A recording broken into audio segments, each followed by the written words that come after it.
It is 2:10 in the morning on May 29, 1914. There is no sound of a sinking ship, no groaning of a massive vessel.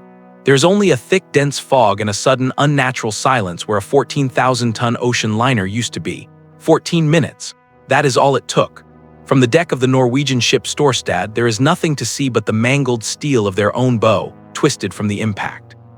Then the sounds from the water begin. The cries of over 1,000 people, thrown into the near-freezing St. Lawrence River. This was not supposed to happen.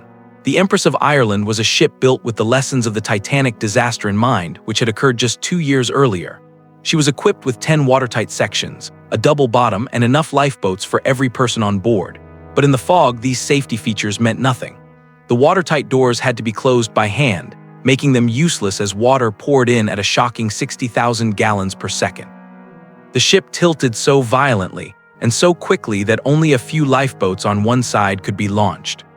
Today, the ship's bronze bell sits in a quiet museum, its surface forever marked by its time in the deep. This bell, designed to be heard through the very fog that sealed the ship's fate, was instead silenced by it. But the story does not end in silence. Thrown from his own bridge as the ship went down, Captain Henry Kendall was pulled from the icy water. His rescuers were the crew of the Storstad, the same ship that had just rammed his. His first words, shouted at their captain, were not of thanks but a raw accusation. "You have sunk my ship." To understand the sinking, you first have to understand the ambition. This was not just about a ship, it was about an empire built of steel and steam. By the early 1900s, the Canadian Pacific Railway, or CPR, had done more than just lay track across a continent. It had branded itself the world's greatest transportation system. This was a bold claim, but the company could back it up. The CPR did not just operate a railway, it also ran hotels, telegraph lines, and 2 massive ocean fleets. You could travel from Liverpool to Hong Kong, crossing a continent and 2 oceans, without ever leaving the care of a single company. There was, however, one major problem: the North Atlantic. This was the most important route, the vital link between the British Empire and Canada, but it was a dangerous passage known for ice, large waves, and above all, fog. To conquer it, the CPR needed something special. Their answer, launched in 1906 from the shipyards of Glasgow, was a pair of sister ships, the Empress of Britain and the Empress of Ireland. They were not the biggest or most luxurious liners in the world, but they were fast, comfortable, and reliable, built to master this brutal route. The Empress of Ireland was a marvel of its time. Weighing over 14,000 tons and 570 feet long, she was capable of a brisk 18 knots. She was a symbol of imperial pride. Inside, her first-class rooms were rich with fine woodwork, sculpted ceilings, and leather furniture. The social heart of the ship was a grand dining room that spanned 2 decks, topped by a glass dome that let in the daylight. This was a ship built to impress, with space for over 1,500 passengers. For 8 years, she and her sister were the most popular ships on the Canadian run, completing 95 round trips and carrying over 187,000 people.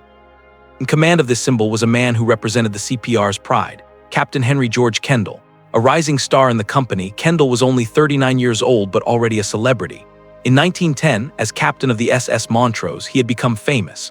He recognized a wanted murderer, Dr. Hawley Harvey Crippen, who was trying to escape to Canada with his mistress disguised as his son.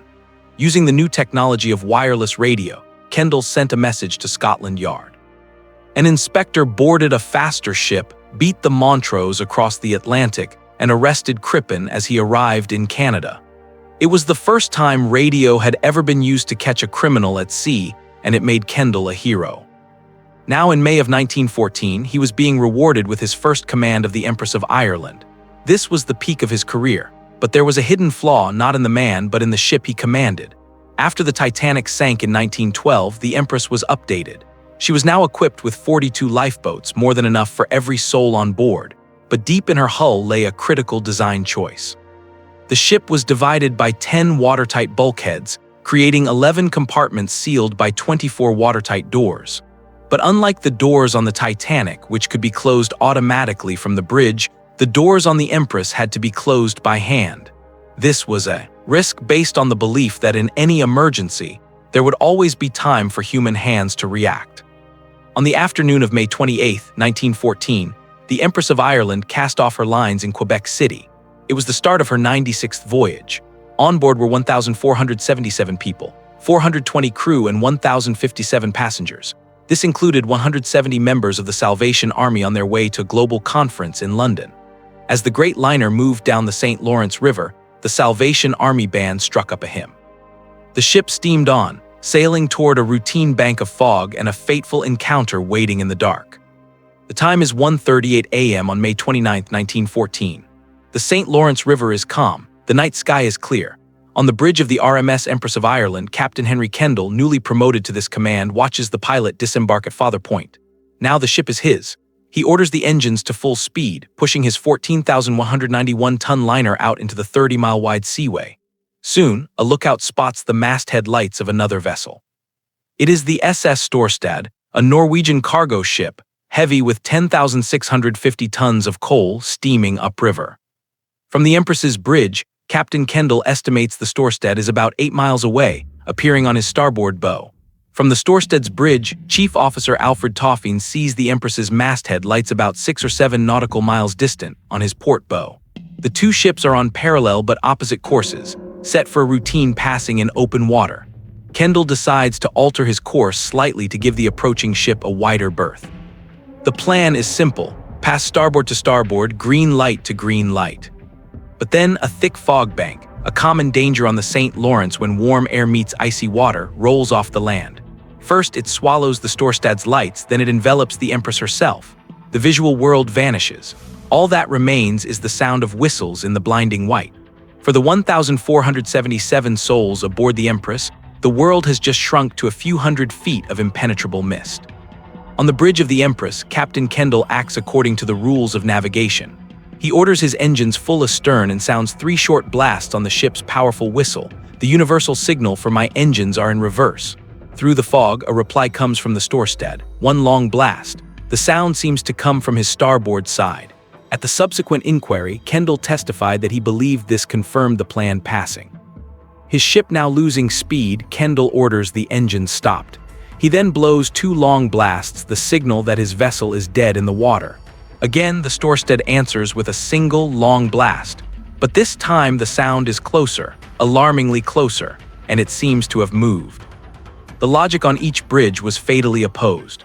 On the Empress, Kendall had established a starboard-to-starboard passing, reversed his engines to hold his position, and was now waiting for the other ship to pass.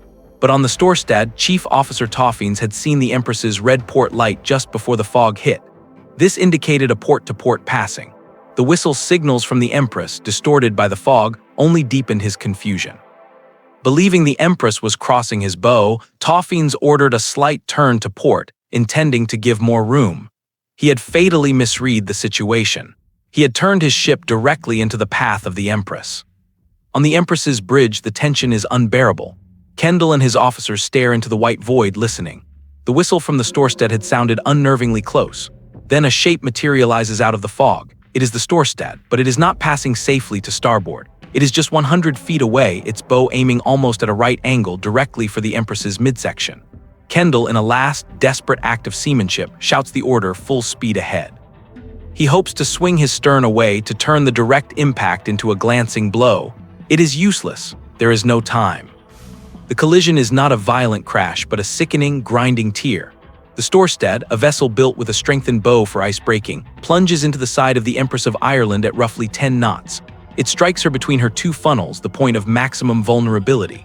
The reinforced prow acts like a knife, slicing through steel plates and gashing open a massive hole below the waterline.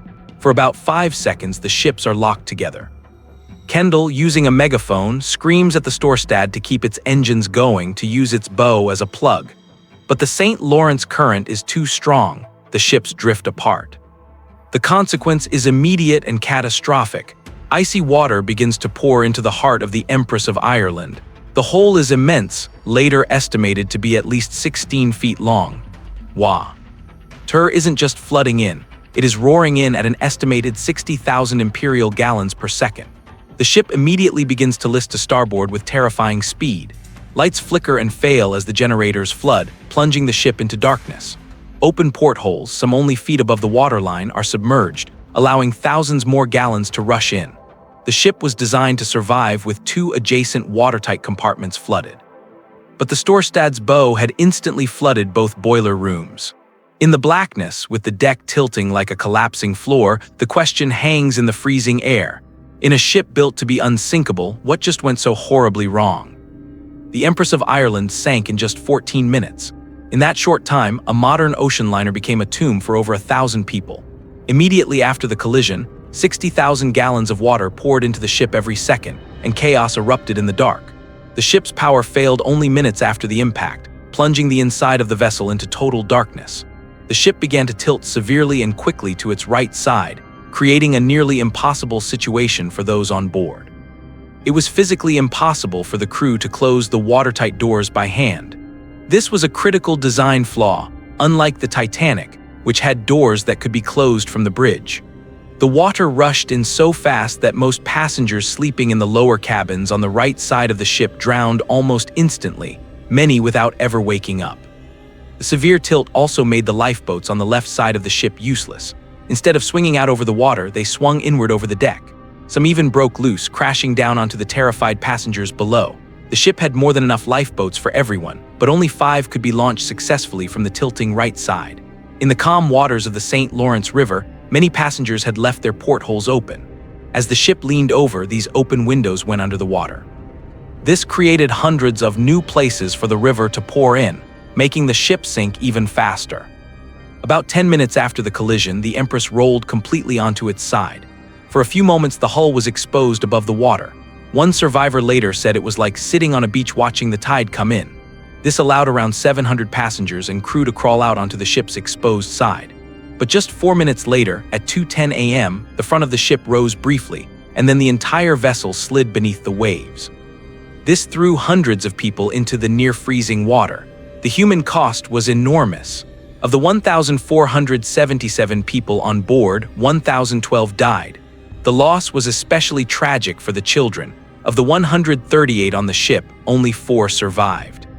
The argument over who was responsible started the moment Captain Henry Kendall of the Empress was pulled from the water. Rescued by the very ship that had struck his first words to its captain, Thomas Anderson, were an accusation. "You have sunk my ship." Weeks later, a formal investigation began in Quebec. It was led by Lord Mersey, the same man who had overseen the British inquiry into the sinking of the Titanic. In the courtroom, 2 completely different stories were told. Captain Kendall insisted that he had kept his course and had stopped his engines in the fog. He blamed the other ship, the Storstad, for suddenly and strangely changing its direction. But the captain of the Storstad told a different story. His first mate claimed he saw the red light on the Empress's left side, signaling a standard passing. Based on this, the mate ordered a turn to the right to give more room, a move that tragically pointed his ship directly into the path of the liner. In the end, Lord Mersey's commission reached a decision. It blamed the chief officer of the Storstad, Alfred Toffines. He was found at fault for changing course in the fog and for not calling his captain to the bridge when the fog appeared. The investigation identified 3 main reasons for the rapid sinking. The collision hit the middle of the ship, the watertight doors were not closed, and the open portholes allowed more water to enter. For the owners of the Empress, the verdict was a legal victory. They sued the Storstad's owners for $2 million and won. They then seized the other ship and sold it for $175,000, but no court decision could bring back the 1,012 people who died. This included 840 passengers, which was more passengers than were lost on the Titanic. A modern ship was defeated in just 14 minutes by fog, steel, and a fatal series of human errors. The debate over who was to blame for the Empress of Ireland disaster began that night and continues to this day. This search for historical truth reveals how quickly safety can fall. If you find these explorations of forgotten histories compelling, please like this video and subscribe for more. For decades, the story of the Empress of Ireland was overshadowed by the First World War, which began just 2 months after the sinking. But the ship did not vanish, it waited. Today, the wreck lies just over 8 kilometers offshore in the St. Lawrence River, under 130 feet of cold, dark water. It rests on its side at a steep angle, the gash from the collision still visible as a wound in the steel. In 2009, the site was designated a National Historic Site of Canada, a formal recognition of its importance as a grave. Protected by law since 1999, it is illegal to remove any items from the wreck. Before these protections, however, divers brought pieces of its story to the surface. For years, the only light shed on the disaster came from the objects they salvaged: a running light, stacks of dinner plates, and a brass porthole. In 1964, A team of Canadian divers located the wreck and recovered the ship's main bell. Today, that bell and other artifacts rest in the quiet of the Empress of Ireland Museum in Rimouski. They are tangible reminders of the 1,012 souls who were lost, and of a world that vanished in just 14 minutes. One artifact, however, had its own story of disappearance. The Marconi wireless machine, the very device used to send the ship's desperate SOS call, was recovered by a diver in the 1970s. It then vanished from public view for over 50 years. Historians knew this crucial piece of the puzzle was out there, but they had few clues. Following a trail of old photos and an old address, a maritime historian finally tracked the diver to Las Vegas. In the spring of 2025, after half a century in private hands, the Marconi set was sent home to the museum for restoration. The story of the Marconi set is a perfect echo of the disaster itself. The Empress was a technological marvel for its time, equipped with watertight compartments and more than enough lifeboats for everyone. But technology is only as good as the time and the hands available to operate it. The watertight doors were not automatic and had to be closed by hand. As the ship listed violently and sank in less than 15 minutes, there was no time to seal them. Open portholes, just a few feet above the water, became deadly entry points for the river, and the lifeboats were useless because they could not be launched in time. We often believe that technology will save us, designing backup systems and automated fail-safes. But the Empress of Ireland is a chilling reminder that the worst failures are rarely mechanical. They happen in the space between human minds. They happen in a misunderstood signal in the fog in a moment of indecision, or in the seconds it takes for a hand to reach a lever that is already underwater. The river was indifferent. The catastrophe, from the first signal to the final slip beneath the waves, was entirely human.